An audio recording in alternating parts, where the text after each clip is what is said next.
everybody, how's it going?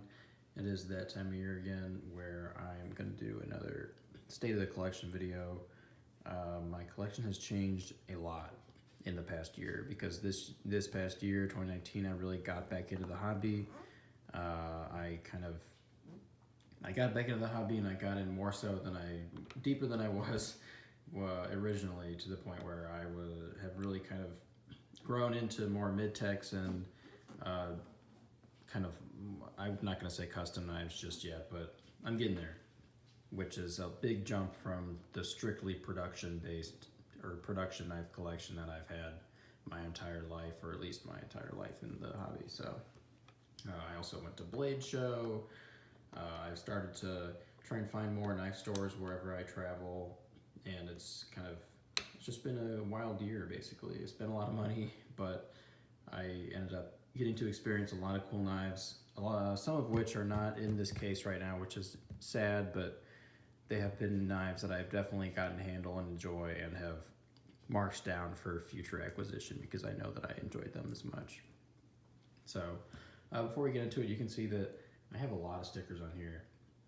Most of these stickers are from buying things, so let's just go through for buying stuff. In terms of buying things, I bought the SE and the Spyderco and the Hinderer just on eBay. They were in like a pack or something. I got the knife ship free from buying a knife from there. I got same with Blades We Love, PVK, Blade HQ, the Griffin one, and I think CKF, I'm not sure, maybe. Brown, got that from one of his knives. I think that was my Exponent, actually. And then I bought the little native Spyderco sticker. Everything else on here, GP, Koenig, Holt. Well, I bought a Holt and got the sticker, but I have another Holt sticker on it. GP, Koenig, probably CKF, and Microtech. And I'm just gonna flip the case. I was gonna wait to flip the case till the end of the video, but I got Eugene's sticker, big Holt sticker. This one came with my disassembly kit, another Blade HQ. And on this side, we've got Gareth Bull and the Grimsmo sticker, or decal. It's more of a decal. But all of those that I just mentioned, I picked up at Blade Show. And you can see over here to the side, I've got another little pile of extras and just knives or stickers that I haven't found room for on here, really. So with that said, I really like the stickers. I think, I have a big Pelican case. This is the 1520. And it's definitely a big one, probably bigger than I need. And when I open it, you'll see that there's plenty of free real estate in here.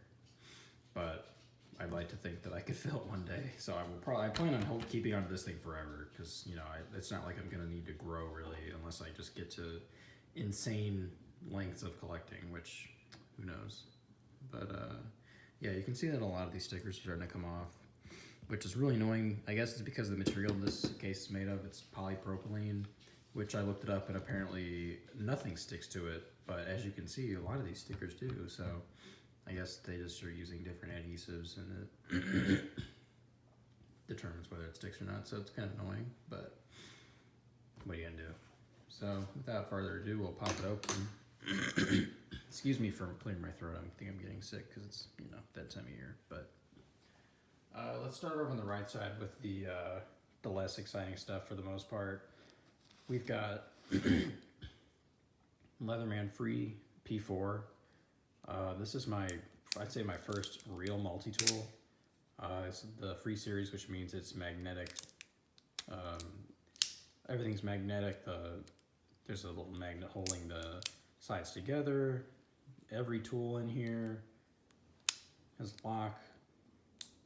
It's just a really nice multi-tool, and I bought it for one of my jobs, which is doing like maintenance work on fitness equipment.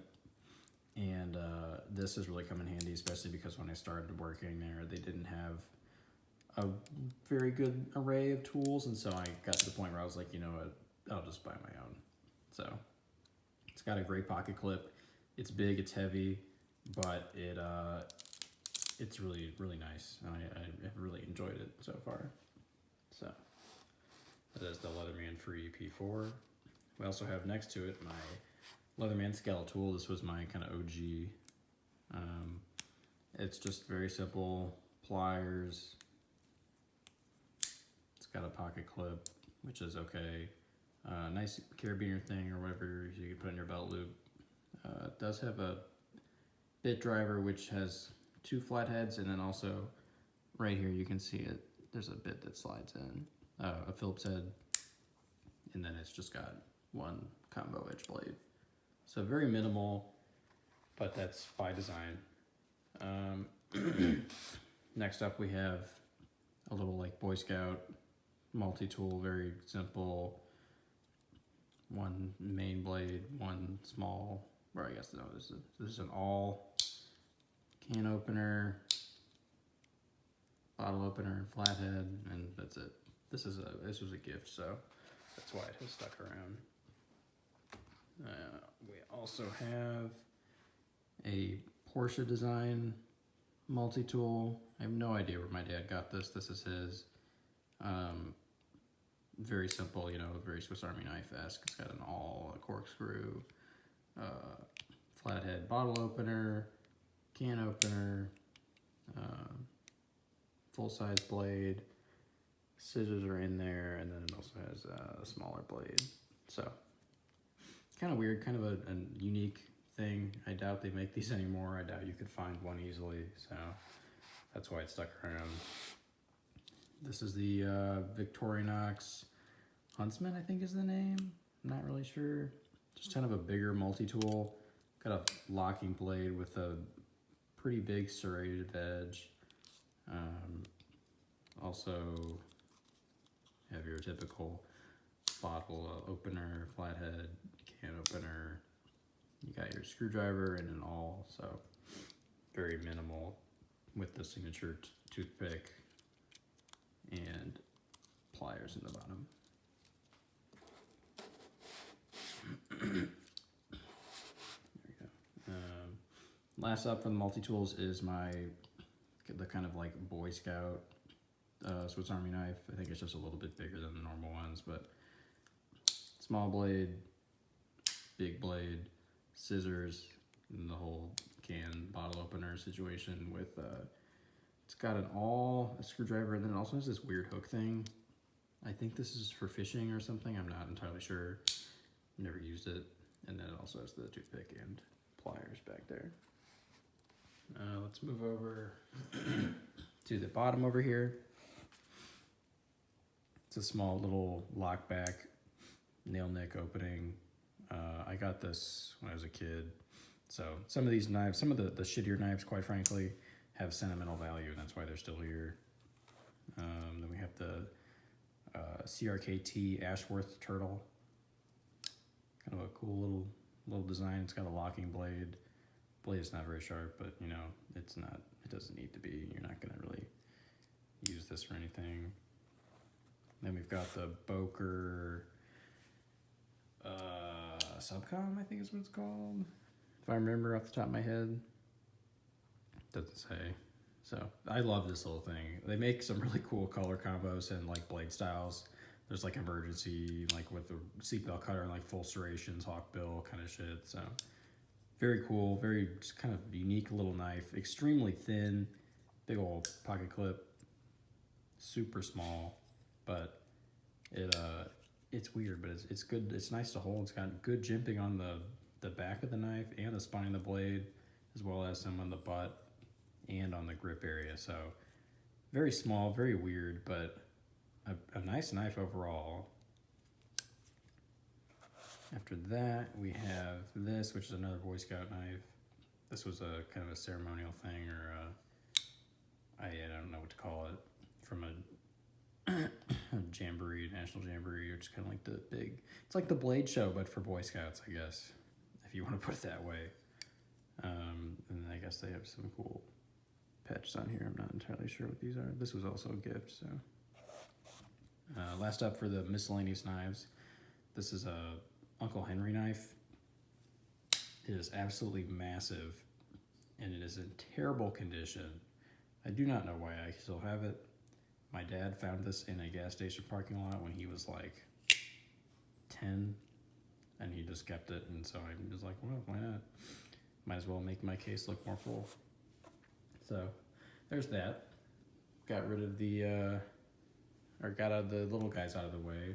Can move into the more production category. Here we've got a Kershaw Scallion, which is a fun little assisted knife. This particular one is just in the plain configuration. It has the stupid scallop serrations, which I hate, and was a terrible decision, but that was when I was young, so blame younger me. You know, nice flipper, as well as thumb studs. It's super fun to play with. Extremely fun fidget factor. After that, we have the Kershaw Volt 2, another assisted knife, liner lock, combo edge. Pretty simple, very nice ergonomics. Simple pocket clip. For whatever reason, it has like 6 body screws, which is annoying. Not that I've ever disassembled this, but I'm sure if I ever tried, it would be a pain. And they're also, I don't even think these are torque bits, are they? These look like hex wrenches. That's so weird. I don't know, I guess I never really looked close enough at that knife. Now we've got the CRKT M16 ZER. Yeah, this is like the emergency, whatever you want to call it, version. This was like my first real knife. It has a flipper. These thumb studs are not very functional. I think they're stop pins. So the flipper is the main opening mechanism. It also has CRKT's dual locking mechanism, which you can see is as I move this little lever that a tiny piece that is blocking the liner lock from closing moves out of the way. So this is very fun to give to people and watch them try and figure out how to close it, because 99% of people don't know how. This one has a Tanto with combo edge, and it's seen some use. Next up, we have the CRKT M21 SF. This is a aluminum body, whereas this is a G10.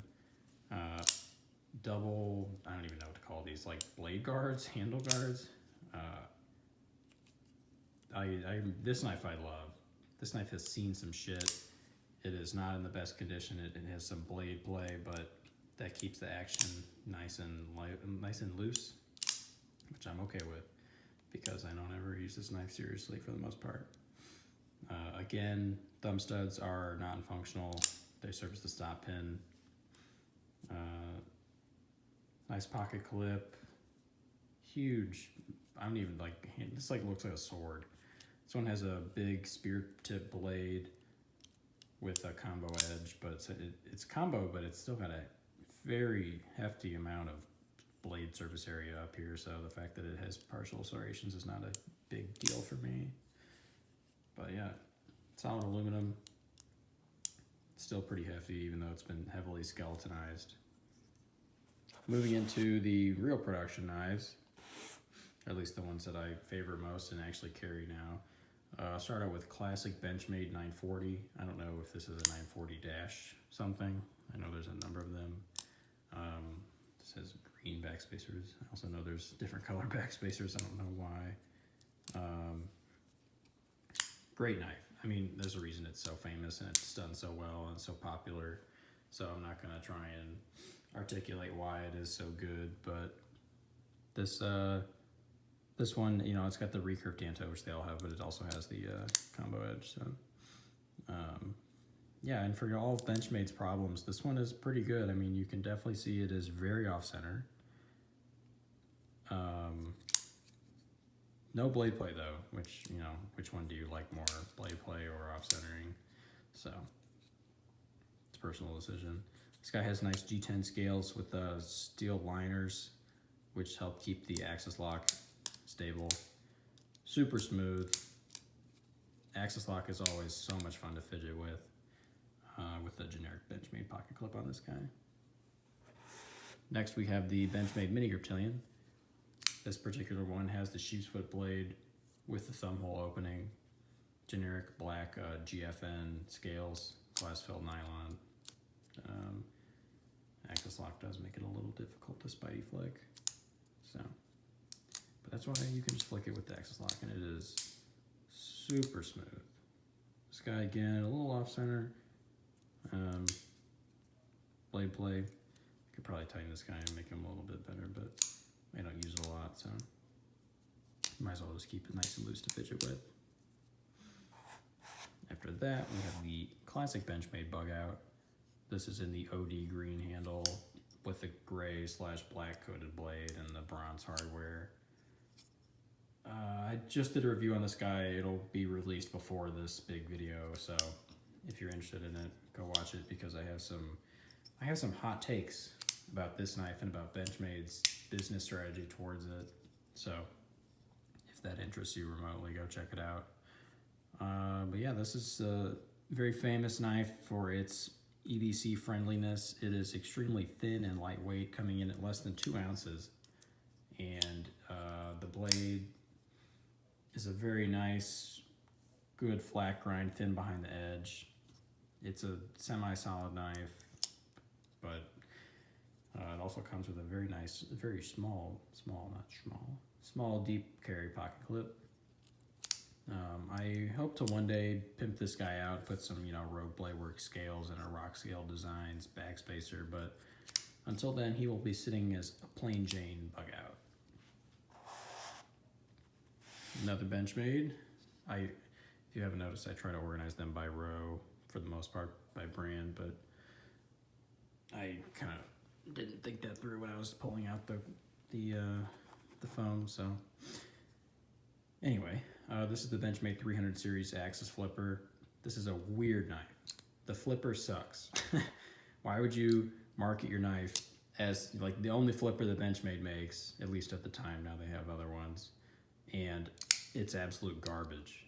The axis lock is just not conducive for a flipper, because the axis lock acts as the detent, and it's just weird.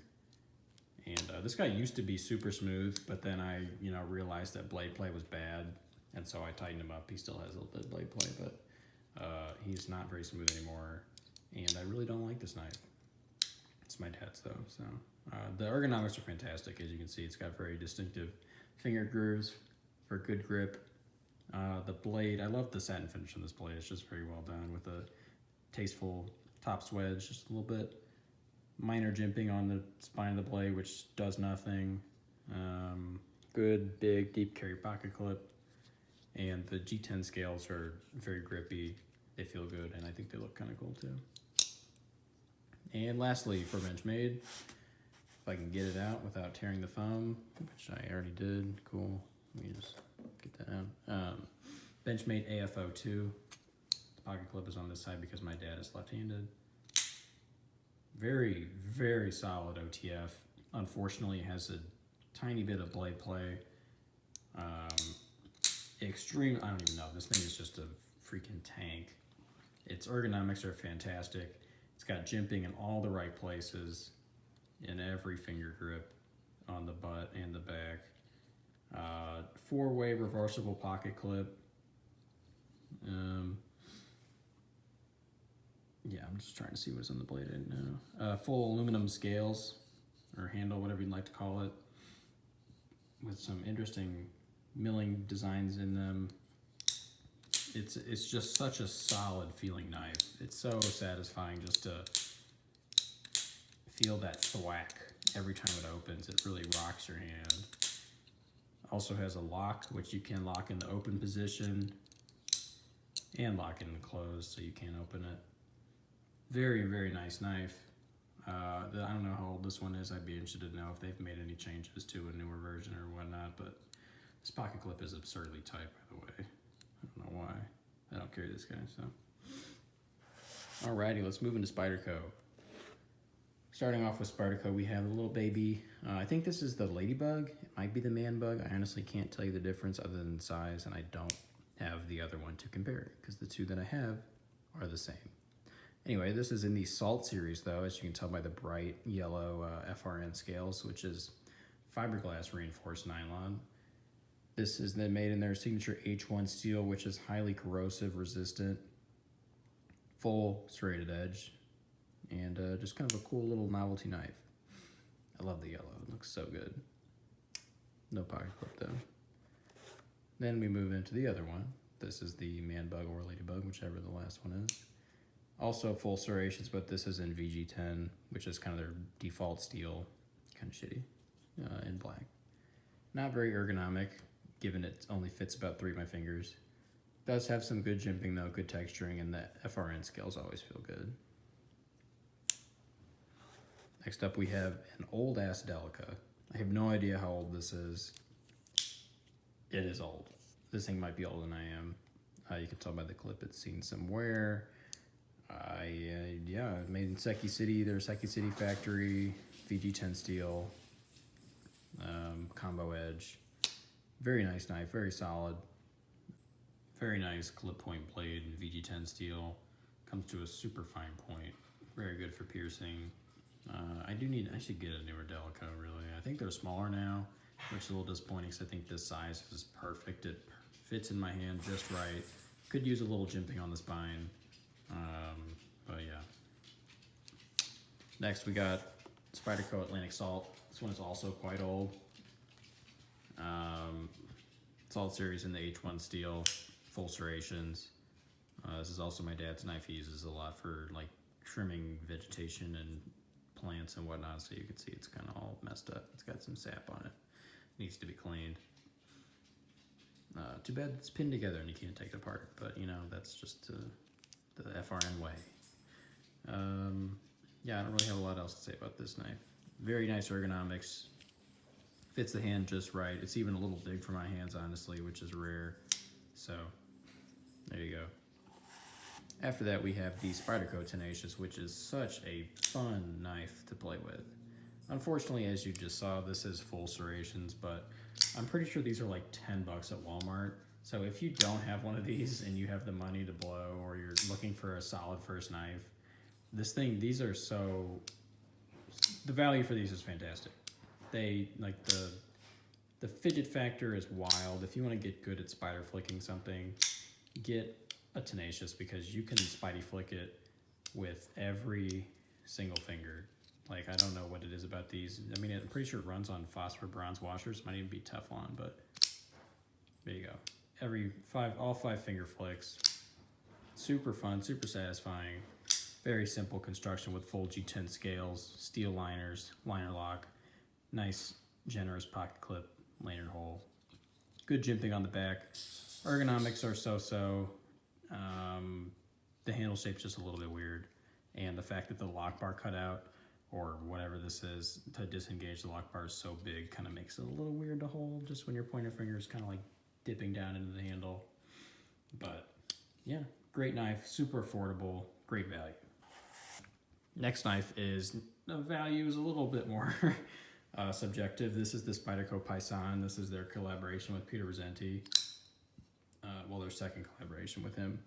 This is a integral knife, which means that the handle is one solid piece of, well, material. This is, in this case, titanium. You can see there's no seams, there's no screws, there's nothing. It's all one big old chunk of titanium, which is cool. I have some good thoughts about this knife and some bad thoughts about this knife. Definitely a net positive. It's a very cool knife. The ergonomics are fantastic. It looks amazing. Good jimping on the spine. No jimping up here, which is disappointing, but good ergonomics. Very tasteful lanyard hole. Pivot hardware looks great. Something different for Spyderco, because they don't usually have nice pivots. The blade is fantastic with a very, very gentle mirror wash with a huge sheep's foot blade. Lots of surface area. The action on these guys is fantastic. It's very flickable. It is a little hefty, given that's one solid piece of titanium, and the blade is also massive, but great knife. Unfortunately, it's very expensive, but I don't know if it's worth it, but that's not the point of this video. One thing, just briefly, I don't like about this knife is that the lock bar is so small, and there's no real cutout for you to get your finger in there to disengage it, that what happens is, when you're trying to disengage, what you end up doing is basically pushing the lock bar down and out instead of just out, which like every other frame lock, because you can't, like, this is how you should do it. It should just pop over to the side and disengage, and that's it. But when you're using your thumb, there's no place for you to get leverage in to move it just horizontally. Instead, you're moving it diagonally. You have to push down and then out, which can be a little annoying and can stop you from closing the knife quickly. Lastly, for Spyderco, we have my Spyderco Paramilitary 2 with full anodized titanium scales from Blades We Love on eBay. It's got the black CPM 154 coated blade. I think that's what the blades do. Oh no, CPM S30V, excuse me. Full coated blade, amazing action, just butter smooth, no blade play whatsoever. It's a dream. There's a reason that the PM2 is one of the best knives of all time. And even with titanium scales, it is still a dream. The ergonomics are fantastic. It has finger grooves everywhere you could want. Very good jimping on the spine of the blade as well as the back of the steel liners. Compression lock is a little weird to get used to. It's definitely unique, but once you get used to it, you really don't notice it anymore, and it makes for a fantastic action on any knife that it's on. So, great knife overall. Huge lanyard hole. I guess we'll move into Microtech first and then get into my nicer knives in this middle, or the second to top row. First off, why don't we just start all the way over here in the giant ominous hole, because this hole is home for the Halo 5. The Halo series is Microtech's biggest non-fixed blade knife. It is their only single action out the front knife these days. They used to have, I think the Nemesis was their other single action OTF. I'm not sure. The Nemesis was a little bit before my time. But anyway, this is the Halo 5. Currently, they are offering the Halo 6, which I do not like because the button has a safety slide and the charging handle has these stupid little locks on it. So I think the design changes they made in the 6 was a definite downward progression in quality, but that's okay. I already have the nicer one. So this is a very plain version, but these guys were very expensive, so I'm very fortunate to have anyone, in fact. So just a total novelty knife. I've never carried this knife. I've never used this knife. It sits in this case. It doesn't do anything but make me happy because there's nothing like it. If you ask anybody that ever hasn't, or like anybody that isn't into OTFs and they've handled or own a Halo series knife, they'll tell you there's nothing like it. It feels like it wants to hurt you whenever you open it, so that's definitely something unique. Next up in the Microtech lineup, in my case, is the LUDT. This is a bit of an older model, as you can tell by the scales. The scales are really cool.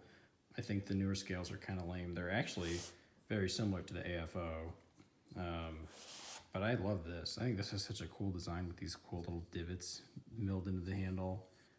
Ergonomic-wise, it's pretty simple. There's a big groove for your fingers to go in. There's a little jimping on the back, but not much, and that's it. There's not a lot to this knife. Again, my dad uses this guy for like plants and shit, so there's a bunch of stuff on the blade. For an OTF, there's a little bit of play, which is kind of characteristic of all automatic knives, if we're honest.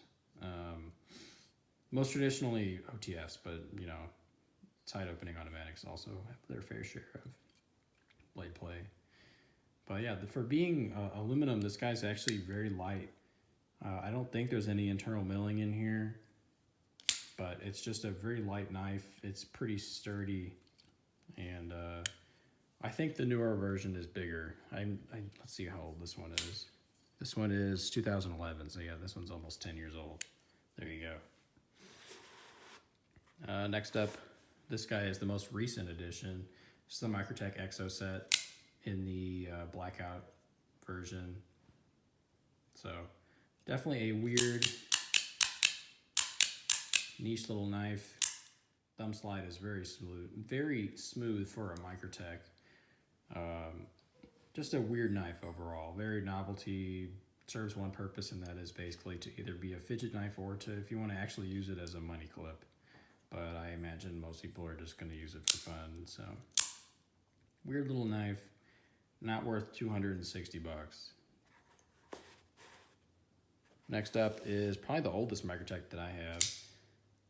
Well, no, I guess the LEDT is 1 year old. This is the 2012. 2012, this is the Microtech Whale Shark. A very weird knife. This particular one has full G10 handles with some cool kind of wood grain, faux wood grain in them, which I really like. Ergonomics on this knife are garbage. The flipper tab and like kind of this front finger area are not blended well. There's no jimping except for on the back of the blade, which really isn't useful. These thumb studs are not functional. They are a stop pin. You can see there are little steel inserts right there, and that's to stop it from hitting the G10 when it opens. So, very weird knife. I definitely would not buy this nowadays. Yeah, I don't know. You can obviously tell it's weird. The recurve shape is odd. The partial serration would be fine if the serrations didn't take up like 60% of the blade, but they do, so I don't like that. But this is kind of this is like a collector's piece now, I guess, because I can't remember the last time I saw one of these up for sale, so I honestly don't. Also, this thing is ridiculously smooth, and I'm pretty sure it's on washers. Like, part of it has to do with the blade just being really big. It's massive, like it's so wide. Blade stock's not tremendously thick, but it's just so wide, and it's long too. It's probably, I don't know, 3.5 inches, but it is buttery smooth for opening and closing. So there's that. Next up, classic Microtech Ultratech. This one's also from 2012. This has the old thumb slide. It's a double edge. I think this is some kind of stealth version. You can see like it's all black hardware, all blacked out, and the logo is even kind of almost a brown. Double edge, one full serration, one full plane. This guy's been beat on a lot. Fantastic knife. Very solid. This is the old, as I said, the older one, so it's a flat top. It's got their old proprietary screws and the old the old glass breaker, which is basically a spike. And it really hurts when you try and carry it sometimes. So glad they got away with that, or they did away with that. Next up, we have my favorite, just across the board, OTF. This is the Microtech Scarab. The Scarab is the exact same dimension as the Ultratech, except for it's wider in every area. The handle is wider, the blade is wider, but they're the exact same length. The Scarab also has a lot more kind of jimping and whatnot on the handle. Very simple pocket clip with, of course, a Scarab beetle on it. The thumb slide is also huge compared to the Ultratech. It is much bigger, which makes for an easier deployment and retraction. This is just such a fantastic knife, and I really wish they would make it again. It's been out of production for probably, well, let's see, when this one's from 2014. I don't know, 2015 I feel like was the last year they made these. So I love this knife. It's so nice. Next, we got the Microtech Stitch. This is a collaboration with Borka Blades. The Stitch is Sebastian Borka's kind of signature model, and he and Microtech did a nice collaboration here to make this very cool side opening automatic knife. This particular one is in black and bronze. Beautiful accents, I think. It's got Torx hardware, which is nice, as opposed to their proprietary screws. It's got a big old backspacer. Very nice kind of diamond pattern on the handles. Very grippy. The blade stock is very thick. It's a tank of a knife. No blade play whatsoever. The ergonomics on this knife are probably the best of any knife I've ever held, if I'm being honest. You can hold it like this. You can just do a normal grip. You can choke up on it all the way and get your finger right here. This nice front finger choil that has jimping on it, and then also jimping on this rear area. And that top swedge, or this harpoon, whatever you want to call it, is a perfect place for your thumb to sit. It's just such a, like, fine cutting with this knife would be fantastic. They make it in Warncliffe. Unfortunately, this is partially serrated. I would have gone for full plane, but this is my dad's knife, and as you have seen the pattern, he likes his serrations because he does a lot of cutting foliage and whatnot, and even though some people will argue that a full plane edge can do anything that a serrated edge can, it cannot. It cannot cut foliage like serrations can, so that's why he chose this particular combo. But overall, this knife is just amazing, and it seems like they didn't make a whole lot of these, or at least they made them for a short duration. If I can, I'm going to try and tilt the blade here so we can see. This is 2017. You really don't see a lot of stitches. Definitely not the Marfione custom stitches, which were kind of a joke, except for they had the cool rock grind on them. But anyway, if you're a Microtech fan or just a side opening auto fan and you've never handled one of these, I would encourage you to try and find one because it is fantastic. It's probably the best side opening auto, in my opinion, that I've handled.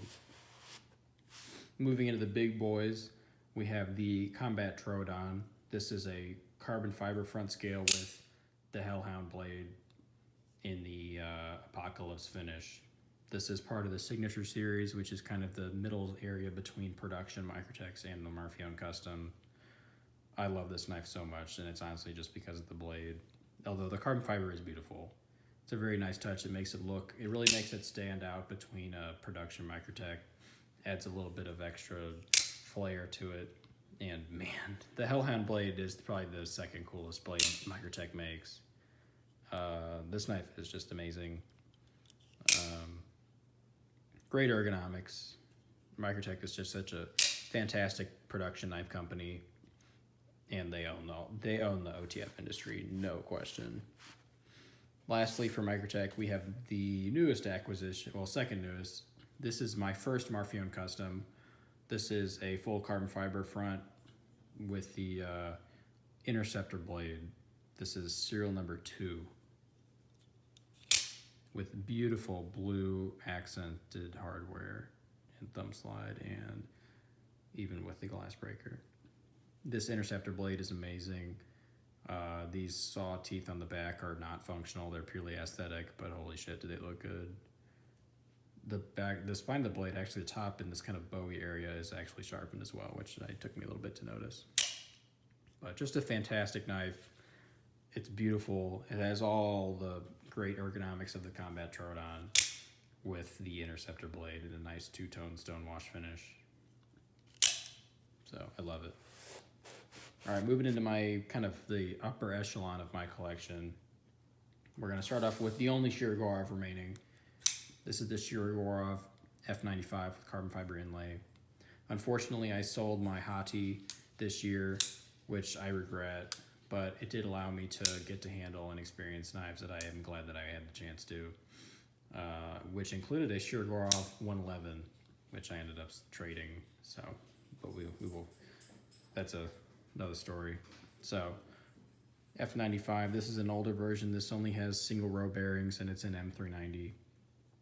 All the F95s nowadays have multi-row bearings, but this guy is just as smooth. He is hydraulic. This is probably the most hydraulic knife I've ever owned. It's amazing. It's so smooth. I love this knife. This might be the favorite knife in my collection, just right off the bat. Next up, smoothest knife in my collection, hands down. This is the Brown Knife Servo. There were 172 servos made, and this is number 102, I think.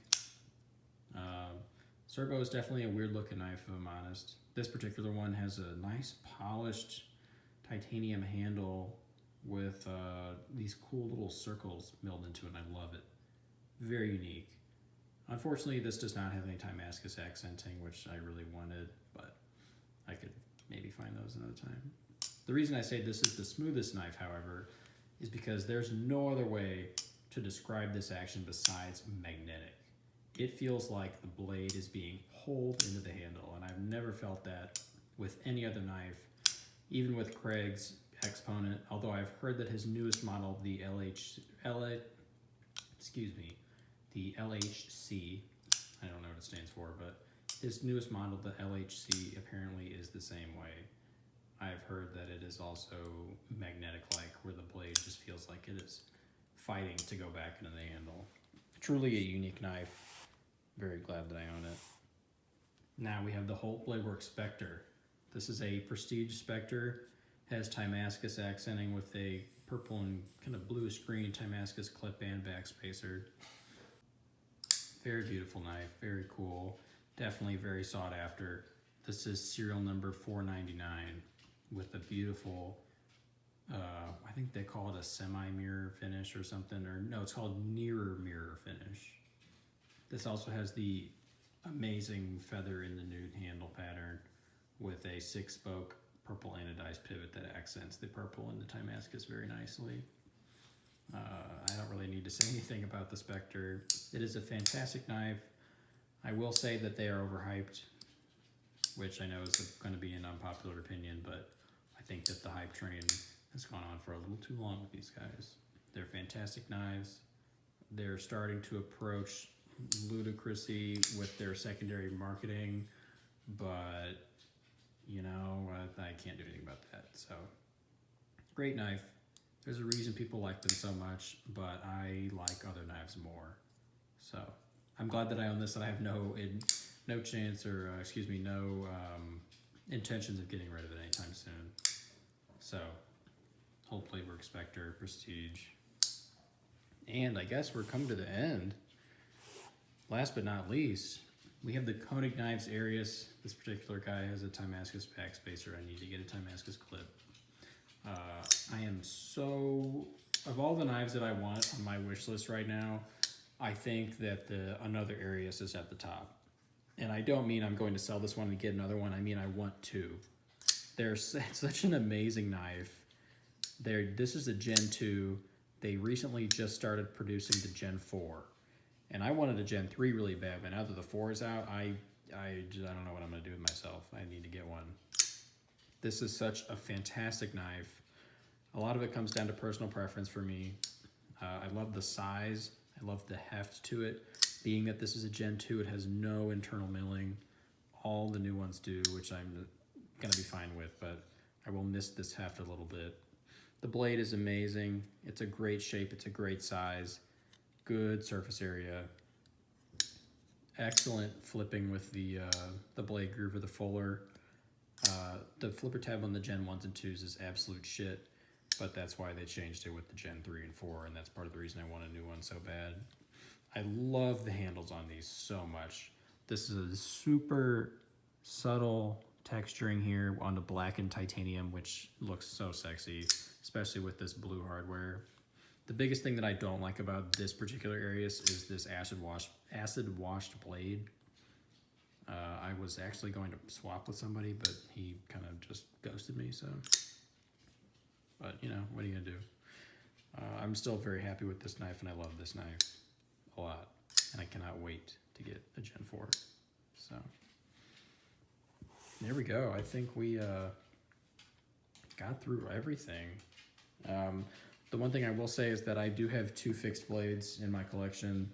I included them in last year's State of the Collection, which is like pinned to the top of my channel page. So if you really want to look at my fixed blades, you can check them out there in the last year's video. They haven't changed at all. It's still the SE5 and the Gerber LMF2. So yeah, I think that about does it for this year. This year was a crazy year for me. I think I had a starting picture of all the knives in this case. You can see there's some spaces or things left. Let's see, what knives? There are some really nice knives that I had in here that came through this collection just this year in one way. Spyderco Smock, I wasn't a big fan of. The Curtis Knives F3 Medium, which I loved, but ended up selling in order to pay for the Marfione. The Shiro 111, which was a cool knife, but I'm glad that it moved through my collection. Greensmo Norseman. The Norseman I had was so nice. It was such a beautiful spec, but I ended up selling it in order to pay for the servo, which, like I said, there's only 172 servos, but there's more than 3,000 Norsemen. So if I ever want to get another Norseman, it will not be a problem whatsoever. What else?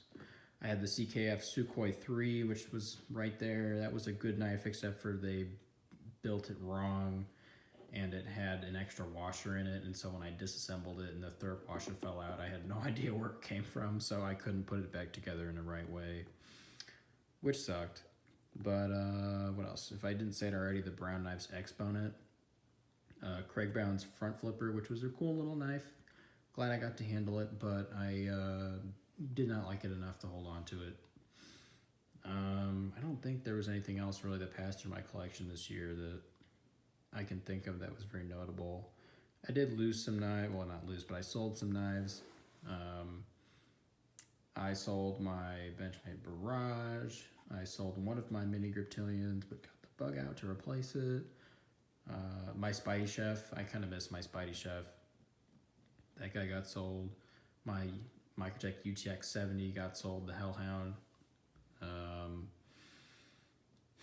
My Hati, I really miss my Hati, my Shiro Hati. That was a tough decision to make, but there are a lot of Hatis out there. So yeah, 2019 was a great year for me. Highlight knife-wise was probably Blade Show.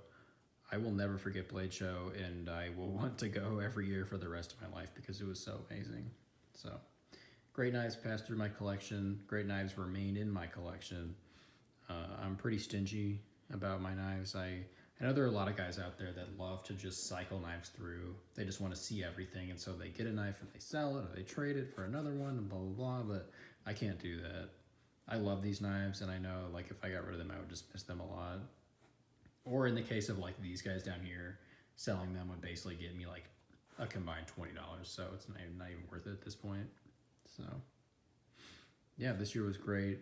I look forward to adding new videos to the channel whenever I get new knives or whenever I have anything to say. So this year might be a little bit slower in terms of content, but hopefully I can scratch the itch that everyone has when it comes to knives. So I appreciate you guys, and thank you for watching. 1 year has gone by now on this channel just about, and we're almost at 60 subscribers, which is pretty cool, and I have no idea how that compares to like normal YouTube channels, but given that I put out content fairly slowly, my review quality is not amazing, but I'm hoping that the fact that I have some really amazing knives in here and knives that have passed through my collection, that kind of makes up for my lack of skill, or at least my fledgling skill. Hopefully I will get better as time goes along. So thank you guys for watching. Thanks for everybody for subscribing and sticking around, and I hope I can keep you guys satisfied. So thank you.